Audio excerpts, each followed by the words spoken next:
2014-302-515, Kim Blandino versus City of Las Vegas.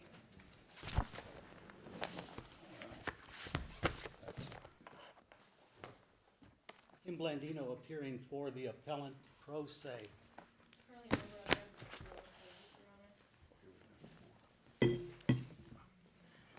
This would be Stephen Dempsey, that for the record, he's not going to be representing me or in any way appearing as a licensed attorney. He's just there to help me take notes and keep things thinking. You have allowed that in a case in which some people from India, and you let Mr. Lawrence Sparks sit at the table. I saw a minute order on the record in that case. All right. I think it would be improper to deny it here. Hold on a second. Mr. Dempsey, I don't know what relationship you have with Mr. Blandino, but let me just ask you, are you a Nevada lawyer?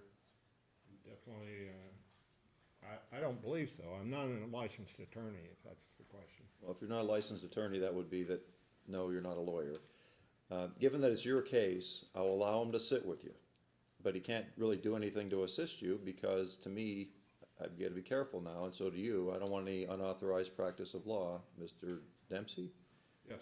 He's not a lawyer. So you I don't think it'd be improper if I start getting a little overheated, he could say, calm down, and write a note, calm down, maybe settle down. That wouldn't be legal advice, I don't think. Okay, I'm gonna allow him to stay there for now. I just expect him to conduct himself appropriately and not do anything to actively represent you. He's not a lawyer, but if he's a friend of yours, under these circumstances, it's your case, I'll allow him to be there, but I expect him to just, of course, maintain his own civility, okay? For the record, he was allowed to sit at a felony trial that I had back in 1995, but then Judge Maupin, now former Justice Maupin of the Nevada Supreme Court, and he allowed him to sit there as well.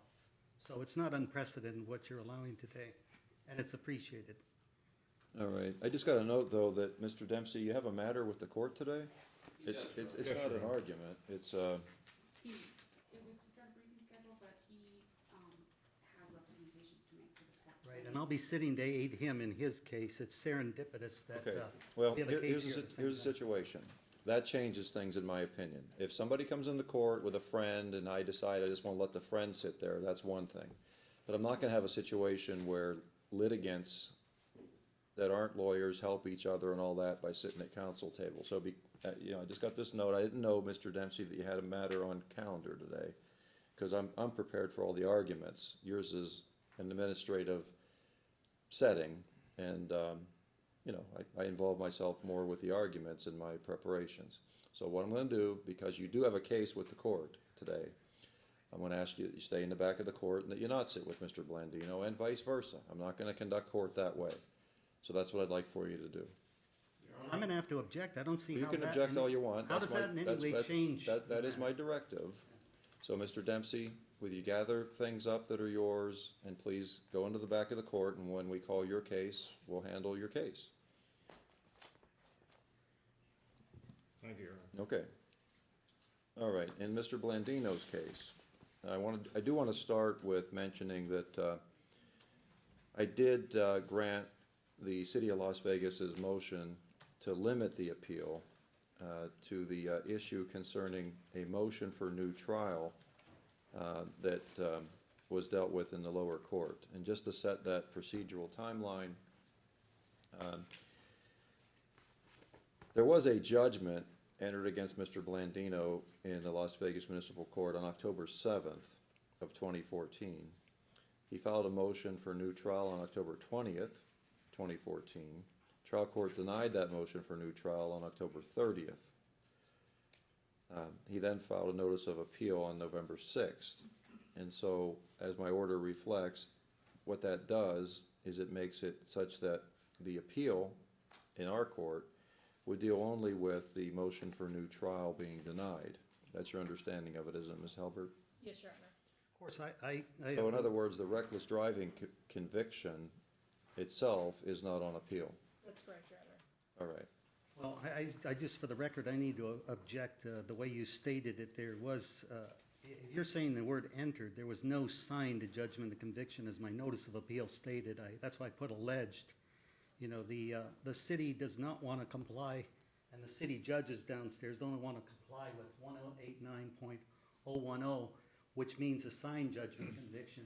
And it distresses me that you're not looking at the record on these matters, nor requiring the city nor the state in those cases from justice court to present the record to you, because All right, let me tell you, Mr. Blandino, you can make your arguments to me either consistent with your brief or related to your brief, but I don't think it's a good way to do business here to tell me what you think I'm doing and not doing, all right? So go ahead and continue, but I'm gonna ask you to not draw conclusions as to what I'm Oh, doing Your and Honor, not I doing. would like a sidebar conference for a matter that I wanted to bring up that is sensitive in nature. It has been presented in the pleadings, because in the past you would not accept a sidebar conference, but I think it's more than appropriate now, if I may. We're an open court, go ahead, you don't need a sidebar, tell me what. Well, it's of a sensitive nature. Well, I'm not gonna do that. Make your argument having to do with your appeal. I think that Carleen Helbert should recuse herself from participating in this matter, because from all appearances, and I've checked with outside sources, so it's not just my perception, is that there's some kind of interest of a romantic or affiliatory, friendly nature that goes beyond the court. You twice have noted that elevated her to having a rule in her name, the Helbert rule. You stated on 2 separate occasions where somehow there's some briefing schedule of 120 days, and you have Hold on a second now. have shown Wait, hold on a animus toward second. me. If and I'm talking to you, I favoritism want you toward to her. let me talk to you. Yeah. Sounds like are you alleging that there's some kind of relationship between me and Miss Halbert? What I'm stating is what that I've seen is improper, and maybe the overtures toward a relationship that, as I cited in my moving papers, that if Judge Jones had done this precautionary thing as well, and I asked the court to take judicial notice that this former family court judge is about to be sentenced, or has been sentenced, going to federal prison for improper, and part of the improper nature, which the district attorney had to file a complaint to the Commission on Judicial Discipline. All right, I want to stop you at this point because frankly, this is a ridiculous argument in my opinion. So go ahead and get to the merits of your legal matter and I'll deal with that. Well, from what I understood, if I look on the calendar, although not on the sheet, we're here for 4 different matters. And there's a status check. I had to file a new appeal on the transcript issue down below, so they're trying to again argue that appeal, the new appeal, isn't before the court. Are you familiar with that record? Well, let me ask Ms. Halbert what she thinks is on the table today. I do have the motion to dismiss the second appeal for lack of jurisdiction that you filed. That's correct, Your Honor. I had to, quite frankly, I had to look at the court's calendar to determine what exactly was on today as well, as there's a plethora of pleadings. There is some sort of motion on Your Honor for an order to show cause. I didn't respond to that. I thought that was improper in itself, and not even a thinly veiled threat, but a threat. The notice of hearing. Oh, yeah, that motion is entitled Motion for Judge Baer to Show Cause Why Appellant or Others Should Not File a Complaint with the Commission on Judicial Discipline, and for corrective action to avoid the necessity of filing said complaint. Do you have any position on that? I think that should be dismissed. It's improper, it's a threat, and I don't see how he can serve a motion on Your Honor who is hearing a case. Okay. I don't think there's been a legal basis provided.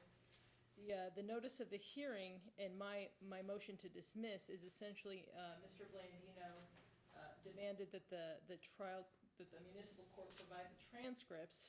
The trial court denied that demand. And For a fee, if I may interject, for a If fee. I could just finish, and Mr. Blandino, I've been polite enough not to interrupt Mr. Blandino when he's. Sure, go ahead, Ms. Halbert. Again, there was a notice of, what happened is the trial court denied Mr. Blandino's demand that they pay for the transcripts. He filed a notice of hearing, or I guess what would be an appeal on that. And that's where my motion came about, is to dismiss that appeal for lack of jurisdiction. Again, because I can go into that when it's my turn to argument. And then there is the status check regarding the transcripts, and I believe on April 29th, Your Honor ordered Mr. Blandino to provide the transcripts or threatened that the appeal would be dismissed. Okay. She left out, though, the other thing was the appeal of the order, and it was a signed order. I actually got Judge Roger to have a signed order done, which I reviewed after the city attorney prepared it. All right, so There this was is an your. appeal of a motion to correct the Right. illegal sentence, and they're saying also that that is not properly before the court, but my response orally to that would be, well, if If it's not an appeal, then it's gonna be like an informal pauper status or motion for stay. All right. If I can't appeal it, then it's renewable here. All right, here's the situation. You want to sit down and listen to me for a Yes. second, Mr. Blandino? In open court today, it seemed to me that you alleged really some unethical conduct on my part by averring to a potential bias I might have against you or some favoritism for Ms. Halbert. You know, I do, just to let you know, and let everybody know, I do have friendly relationships with a lot of people. I'm lucky that way. When I run for office, I have to say yes to 200 lawyers that want to be on the committee to reelect me and tell another about 150, sorry, but I've got 200 already. So I've been lucky in my career to make a lot of friends. Life has brought me some good things. As it turns out, the relationship, I'll tell you, between Ms. Albert and I is professional only, in that I do this with a lot of lawyers that do a good job. I'll give them compliments in court. You're right. There's a way of doing business that Ms. Halbert has shown to be good. And it's these little check sheets that she has in her briefs that I think are a wonderful way to write an appellate brief. So I've complimented her on that. I've complimented a lot of lawyers that have been in court, though, both from the defense side and from the prosecution side. There's even the Pileski Protocol from something we did a long time ago where Ed Pileski represented the city, and I complimented him on his work. I've complimented Mr. Nelson here a few times as well. And so it happens that way. As it turns out, I don't believe I've ever even talked to Ms. Halbert on phone, email, or in person in any place other than court, ever, as far as I know. I might have seen her in the hallway once and said hello or something, but that's the extent of it, just so you know. So that allegation, combined with the motion that you filed, makes me think about things a little bit. There is a Nevada Supreme Court case entitled Stuff, where an attorney, Michael Stuff, came into a courtroom in front of Judge Huffaker. Do you have the citation on that, Your Honor? I don't. And threatened to file a disciplinary complaint with the Nevada Commission on Judicial Discipline. The Nevada Supreme Court found that, as a lawyer, Mr. Stuff was guilty of misconduct for making such a threat, and they gave him a public reprimand for that activity. I need to think about what's going on here in regard to these sort of allegations that are similar to that you've made. Further, I need to just take under advisement everything I have here, and so that's what I'm going to do. Go ahead and call the next case. Thank you, Judge. Next case is gonna be page 21. That's case number C-15-306.